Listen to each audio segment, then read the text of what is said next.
as Tyler re-enters the Museum of Civilization and sees the various ghosts of his past trauma, we learn whether or not Jeevan, after he separated from Kirsten, had any type of life or if he still has his life. In these batches of episodes we're going to talk about, we meet two new characters in episode 9, Dr. Chaudhary, and one of those characters is Terry. She, before the pandemic, was a doctor, but because she was involved with a Ponzi scheme, got fired from her job, and a lot of other drama, she lost her license, which ended up saving her life. But now, in the year 1, give or take, she is now a doctor for women who are about to give birth, and she gets involved with Jeevan. The same can be said with Laura, who is a woman who's fully pregnant, who also encounters Jeevan. And because of Jeevan's loneliness, he lies to both of them about potentially being a doctor, but as we've seen before, even when Jeevan doesn't know what he's doing, he will try to help, and that's pretty much what both of these ladies can ask for. Alright, let's recap Season 1, Episode 8, Who's There? To begin, I think we need to start talking about Clark. In this episode, it kind of pushes you to see more of his and Arthur's relationship. And while Clark verbalizes that he's not jealous of Arthur, you can definitely tell that he's envious of him. Now, why is this? Well, as much as Clark may talk about every now and then him being a CEO whisperer and seeming like someone important in that industry / realm, when it comes to his personal life, things aren't as good, and I think his envy stems from how effortless Arthur's life seems in terms of meeting people, in terms of making friends. And meanwhile, Clark's probably sees himself as a nicer guy or less of a butthead than Arthur, and yet he struggles to get a relationship. Arthur might be his only friend outside of Tim, who he's dating. And I think with Arthur not showing gratitude when it comes to having these gifts that, in Clark's mind, he doesn't deserve. And on top of that, when it comes to Clark, him being friends with Arthur for over 9 years, yet Arthur can't remember that he's sober. You can tell that when it comes to their relationship, it's less about love and more so about longevity and not being willing to let go of something, or rather someone who's been in your life so long. Because that sobriety for 9 years, it goes out the door as soon as Clark and Arthur are interacting with each other, and Arthur's getting increasingly frustrated with Arthur because Arthur is just very chill, very like, what do you mean? And maybe in a way Clark feels like he's being gaslit. Maybe Clark, in order to deal with Arthur, needs to be drunk or else on some type of drugs. Either way, his sobriety goes out the window. And the next morning, when Arthur is very calm, cool, and collected because Elizabeth and Tyler have arrived, Clark goes off on him because he doesn't know they're there, and even says something to the effect of feeling bad for Tyler for having a father like Arthur. Yet, despite this being said, it seems that Arthur doesn't want to drop Clark from his collection of his various people interactions, so he just absorbs it, still notes that Clark is his friend, doesn't undo Elizabeth saying that Clark is Tyler's uncle. And you can kind of see when we jump into year 20, that insecurity that he had about Arthur and possibly just people in life in general, it still very much exists. Except now, instead of it being projected at Arthur, it's kind of projected at Elizabeth.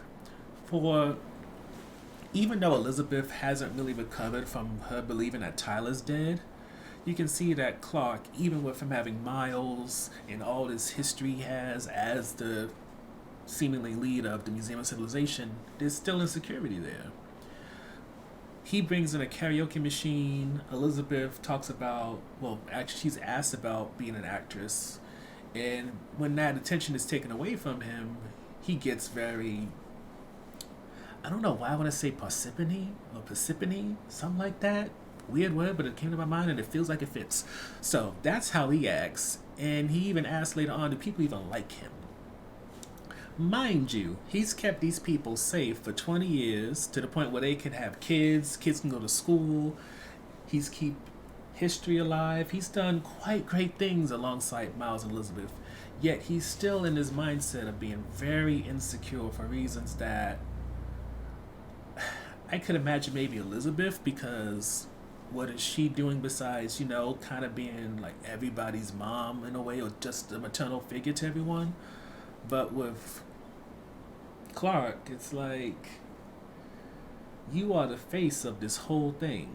And yes, Miles also does a lot. Elizabeth surely does more than just be like a head of state, but I guess what I'm trying to say here is Clark has so much, yet it seems just like Arthur, he doesn't show the gratitude for what he has. And when it comes to Elizabeth, her mourning Tyler is a constant. And you could even see that maybe in a pursuit of mourning, she's social, but she's not open.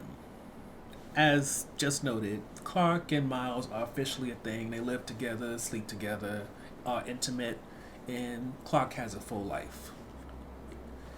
Elizabeth, on the other hand, she still goes to the place where Tyler died, speaks to him, similar to how Jeevan would speak to Saya or speak to Frank. And while she has pleasant interactions, she doesn't seem to have any significant relationships. Which is probably why she wanted to have the museum. Yes, why she wanted to have the Museum of Civilization have the Traveling Symphony. For at this point, I think she realizes the museum isn't just about old artifacts from the past, but it's also kind of a stagnant place for the people who live there too. So now she wants more of the outside world to come in, so that not in terms of her meeting somebody new or feeling that type of stagnant with her own personal life, but more so stagnant in terms of think of Alex, who she bonds with, by the way. She doesn't want it to become like that when it comes to all the kids. She wants the outside world to come in so that they're aware of what's out there, and so that it can eventually come to a place where people can potentially come and go without the fear of sickness, without the fear of being attacked. And who knows? I think maybe in her own way, Elizabeth wants to leave herself, but with now taking on this responsibility of helping to run this place and maybe using it as a means to not think of Tyler as much, since, all these kids look up to her in a way, that's how she decides she wants to survive. For the second half, we're going to start bringing in Kirsten, Tyler, and what happens once they make it over to the Museum of Civilization. To begin, yes, Kirsten survived that fight. Also, she took out those 4 or 5 bandanas by herself. It doesn't make sense. This show's not going to explain it. And even when it comes to the next topic, which goes into what happened in the past, yeah, you see Kirsten learn how to throw a knife and all that, but her taking down 5 men while being poisoned, I don't know how to explain it to you, because I don't get it. But that aside, Tyler and Kirsten make their way to the Museum of Civilization. The Undersea are far in the distance because Tyler knows what happens when you start to approach the gate. You get apprehended by Miles and the rest of security, and then because of how Clark is about outsiders, especially ones who claim to be actors part of the Traveling Symphony, who he's already not that much jazzed about, he decides to interrogate them personally. This leads to probably one of the top moments of the season, where we see it's Clark in the middle of the tower where all the old artifacts of technology are. Cables representing the internet, Tyler's it looks like that new Steam Deck Valve is making, but I don't know what it is. And of course other devices throughout the little tower area. So center is Clark, technology all around. Miles is off toward the stairs to the entrance, and Elizabeth is just in the cut, can't be seen, but she can hear everything that's going on. Now, what makes this scene so impactful is that it's featuring Kirsten and Tyler doing a moment from Station 11 in which it's Dr. 11 speaking with the guy who survived where all the rest of the adults died. I can't remember his name offhand. And in this story, you can see how they're both pretty much triggering their own past. For example, Kirsten, when she was a child, she met Clark. And also with Tyler being there, but not recognized by Miles or Clark at this point, there's basically the piece of Station 11 they talk about deals with how Kirsten's character recognizes Dr. 11 from when he was a child, and yet speaks of there is no before. And when you go into the actual scene and taking note of how Tyler talks, because, Station 11 is pretty much his Bible, you can pretty much understand why it's his Bible, because all the trauma, all the experience that he had in that place, to think about, acknowledge, and even accept the before is too much. His trauma response is rather to make it so there is no before, there is only the now. And then when it comes to Kirsten, they have shared trauma in terms of being children who, granted Kirsten for a shorter time than Tyler, but Kirsten was also forced to be on her own, dealt with so much trauma in terms of not just Jeevan leaving, but also Frank dying, possibly because of her. Her parents, from what we're told by Arthur when he spoke to Clark, not necessarily being the most engaging. And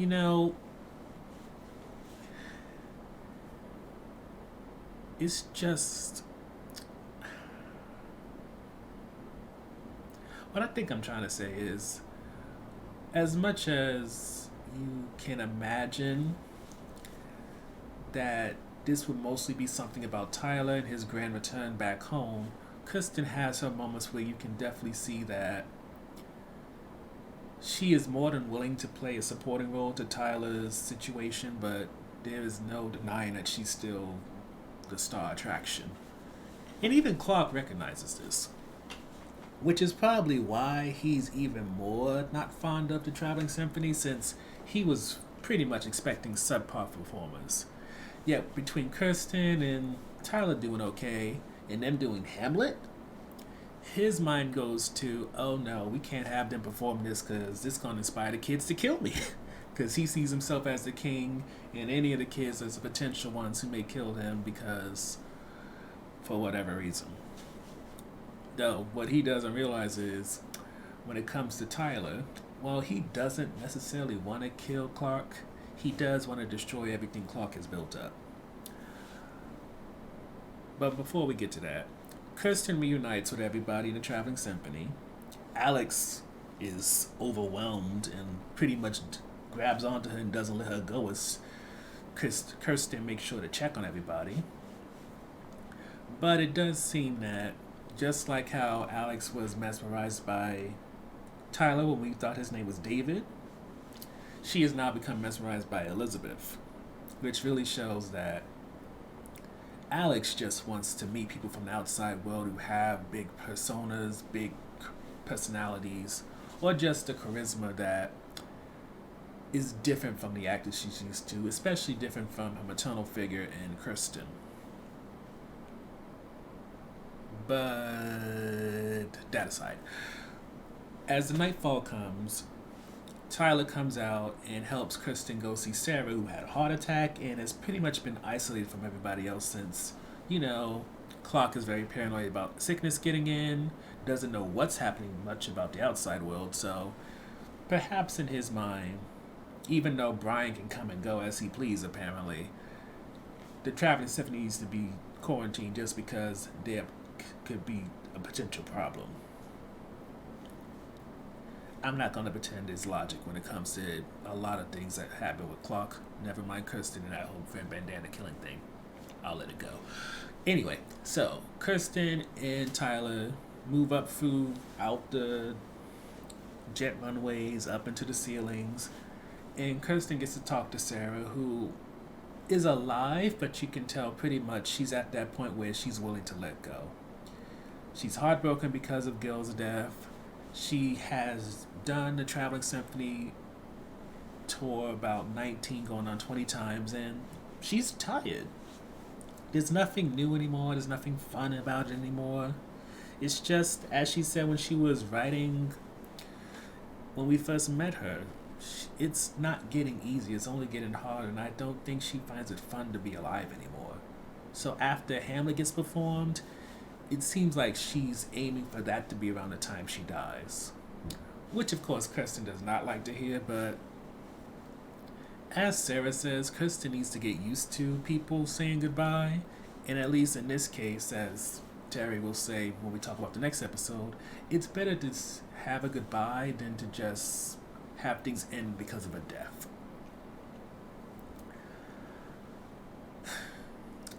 Which brings us to, after Sarah and Kirsten reconnect, Kirsten going out to where the plane is that Tyler's assumed to have died in, and she makes it clear that she knows who Tyler is. It isn't clear at what point she figured it out, but it seems between talking about Arthur, their shared similarities, him knowing about Station 11, and her knowing there's only been like 5 books published by Miranda, she just puts it together, and he's not really taken aback by her knowing the truth.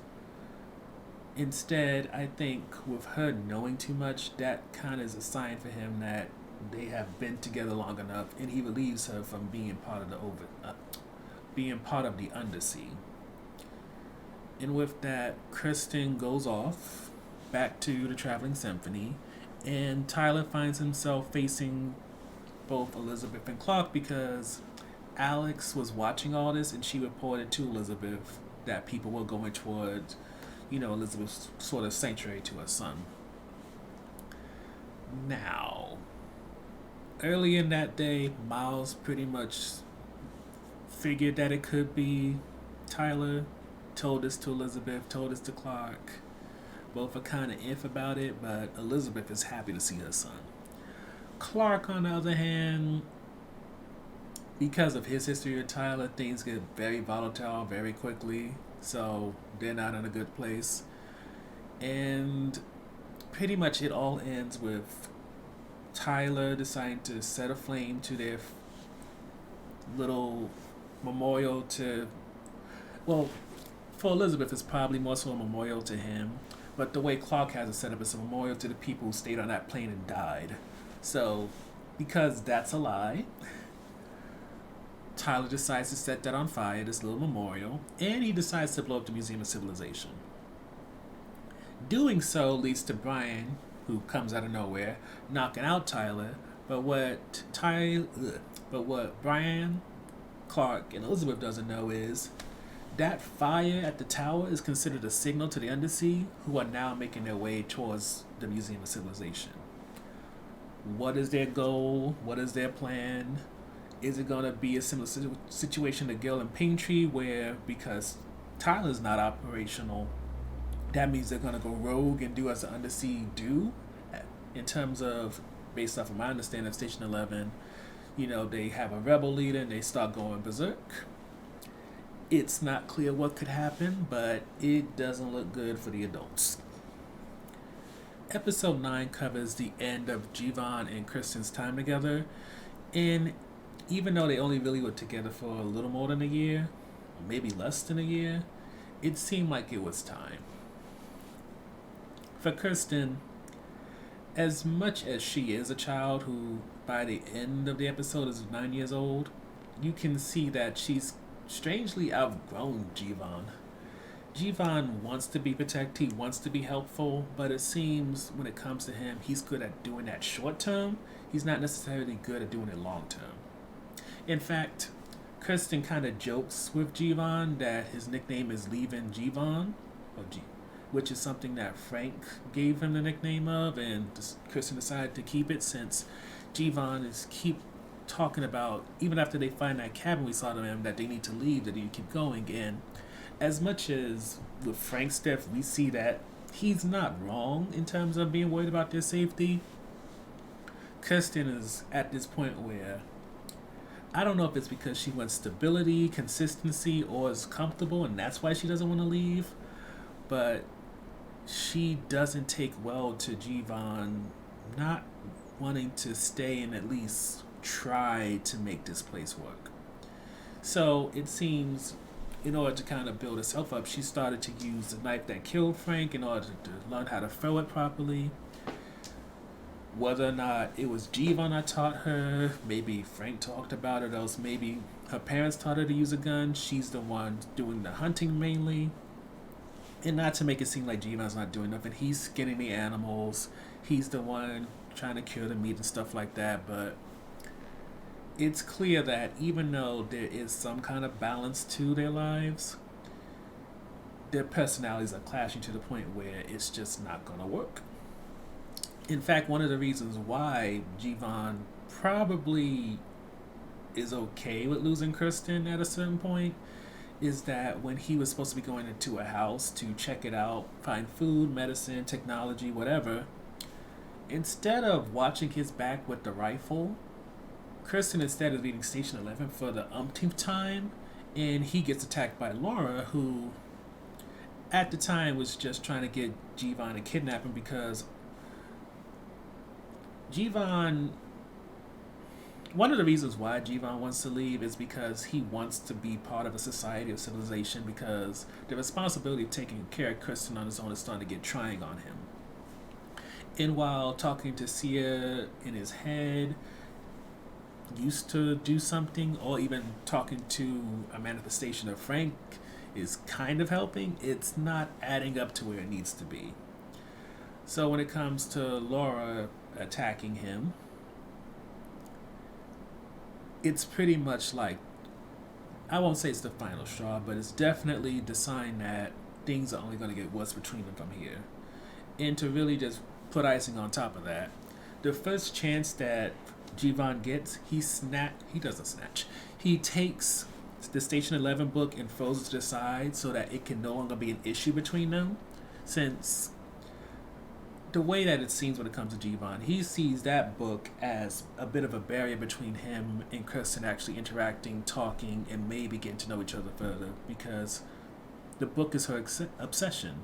Similar to Tyler, that book is her means of dealing with everything that's going on in her life. For, as we saw with Miranda, who wrote it, she poured all her loneliness, she poured in all her questioning, she poured in possibly her disappointment with life thus far into that book. And when it comes to people Tyler's age, Kirsten's age, they relate to it to the point that when it comes to the adults in their life, they're like the undersea. They see the adults as people who ruined everything for one reason or another, and now they're stuck where they are and they don't want to change anything. They don't even want to try anymore. Yet here are these kids with all these grand ideas of what could be, and yet nobody listens to them until they pretty much rise up and decide to take care of themselves. And that's pretty much what happens when Jeevan goes out of guilt to get that Station 11 book back in the middle of the night, and he gets attacked by wolves. And while he does at least make it back to the cabin close enough so that we can see that scene from, I want to say episode 4, where Kirsten finds the Station 11, but she doesn't see where Jeevan is. Once he makes it back, not too long after that, he passes out. Laura picks him up and takes him back to a mall where Terry has set up a birthing center. While that is happening, as you know, maybe after a day or so, Kirsten gets what she needs and goes off into the wilderness, where after about, 1 or 2 years, that's when she finds Sarah, joins the traveling symphony, yada yada yada. But as for Jeevan, he ends up parting the birthing center, and one of the first things that happen to him once he gets there, and when he wakes up, I should note, is he discovers that, excuse me, he discovers that Terry had to cut part of his foot off because of how he was mauled by the wolves. He's not happy about that, and with that happening, he pretty much isn't that gung ho on the idea of helping Terry and at least half a dozen women, probably more, give birth, especially since all of them are gonna give birth around the same time. And you can tell with all of them, it's not terrifying for these women because these women clearly have figured out a way to survive up to this point. But it's, for a lot of them, their first time moms, so it's definitely like a momentous moment to have with amongst. It's a momentous moment to have with a bunch of strangers. And even with Laura, she's kind of uncomfortable with the idea of having a kid because she has a stranger going inside her, and whether she means this jokingly or not, she doesn't really like strangers. After Jeevan gets over himself, he decides, okay, I'm going to help. But there comes the problem again that Jeevan, he wants to help, but he doesn't know how to help. So Terry tries to guide him the best she can, and really the thing that most of the ladies need isn't that Jeevan needs to be somebody who can maneuver the baby in case there's a breach or anything like that. Never mind, he doesn't even really get posed with having to get the baby once it gets pushed out. More so, what Terry seems to need from him is to give a calming presence to these ladies while they're delivering. And he pretty much, across the board, does what he's asked to do. Which leads to the question of what happened. And the answer is, while he's there with Terry and the rest of the ladies, he's still thinking about Kirsten. And because of the guilt of not knowing that Jeevan had somebody, Laura goes back to the cabin to look for Kirsten, but Kirsten's gone at that point.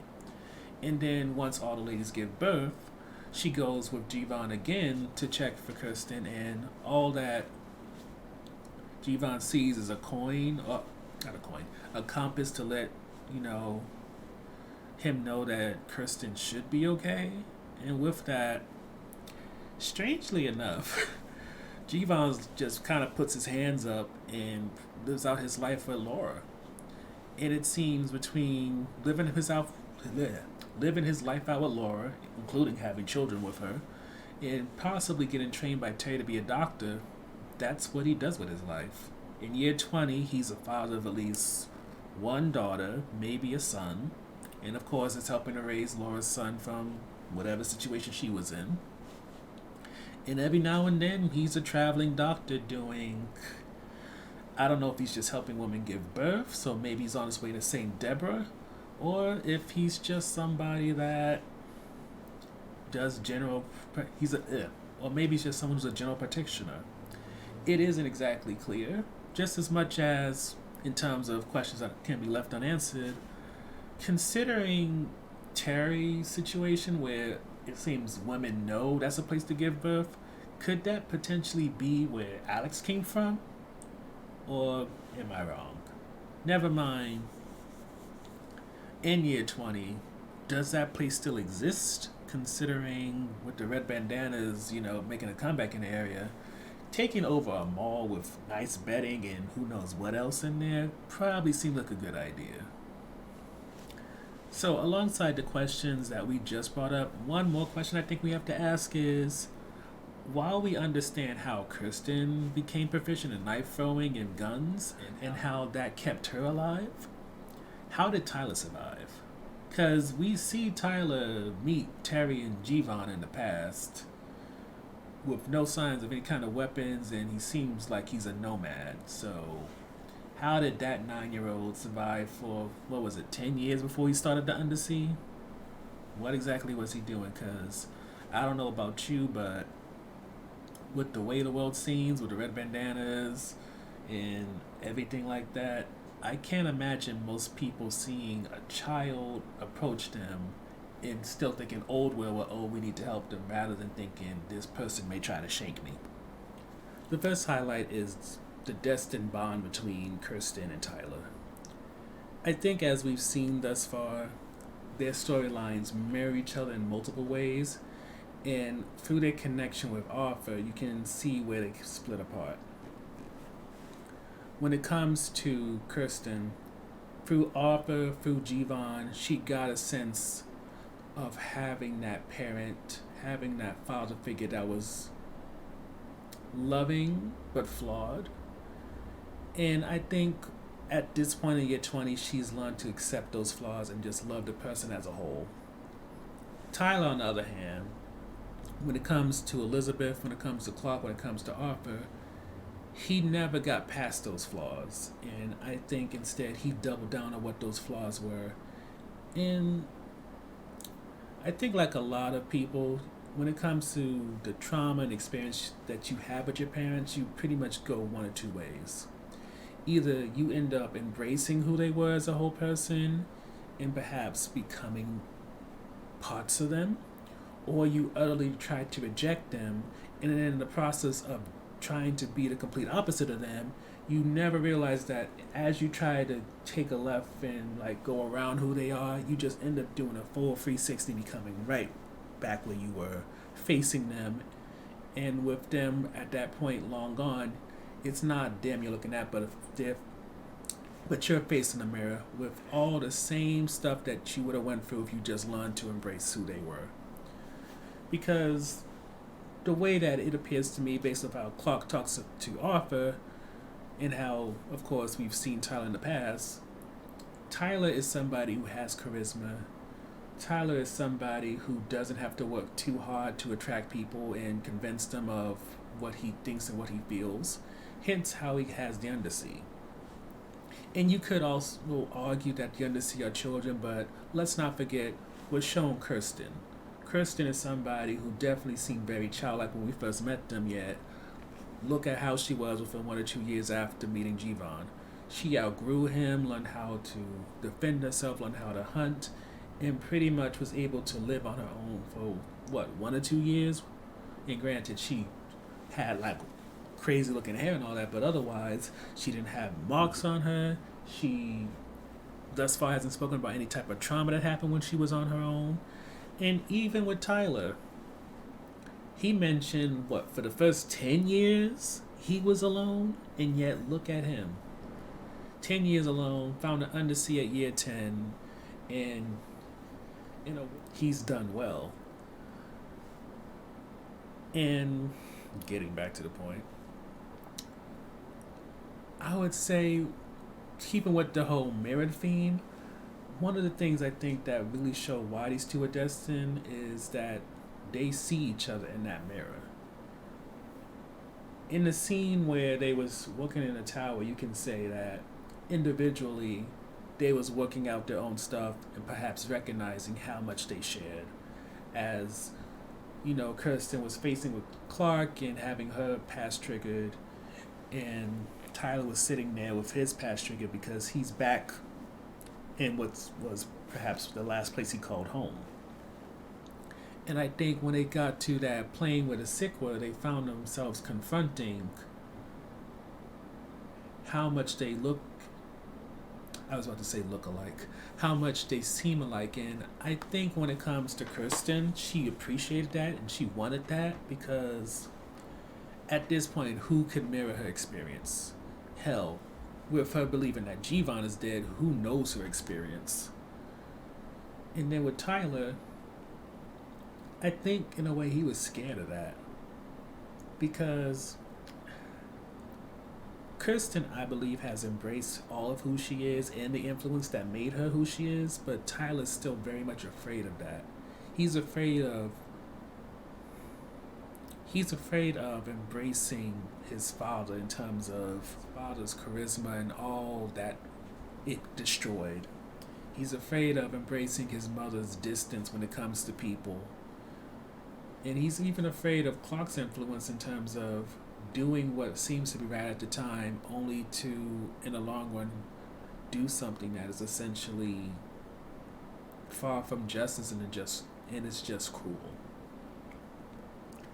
And I think because of them being of the same age but of a different mindset and ultimately on different paths at this point. That is why, despite all that Kirsten could possibly see in Tyler, he rather believe her being an undersea, for she has gotten too close, and instead consider it whatever deal they had to be done, just for the sake of him getting to still run away from who he is or what he could be, rather than embrace all that he is, all that he could be, and all that he was.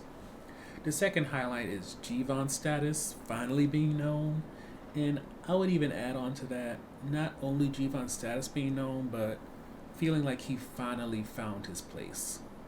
For when it comes to how Jeevan's depicted, he seems like somebody that wants to help but isn't reliable help, or somebody who wants to have purpose but he doesn't like the idea of being stuck any place for too long. And I would say as a traveling doctor, he pretty much gets to fulfill the role that he was, I don't want to say destined to be, but definitely a role that allows him to be who maybe his sister thought he could be, or maybe even his brother as well.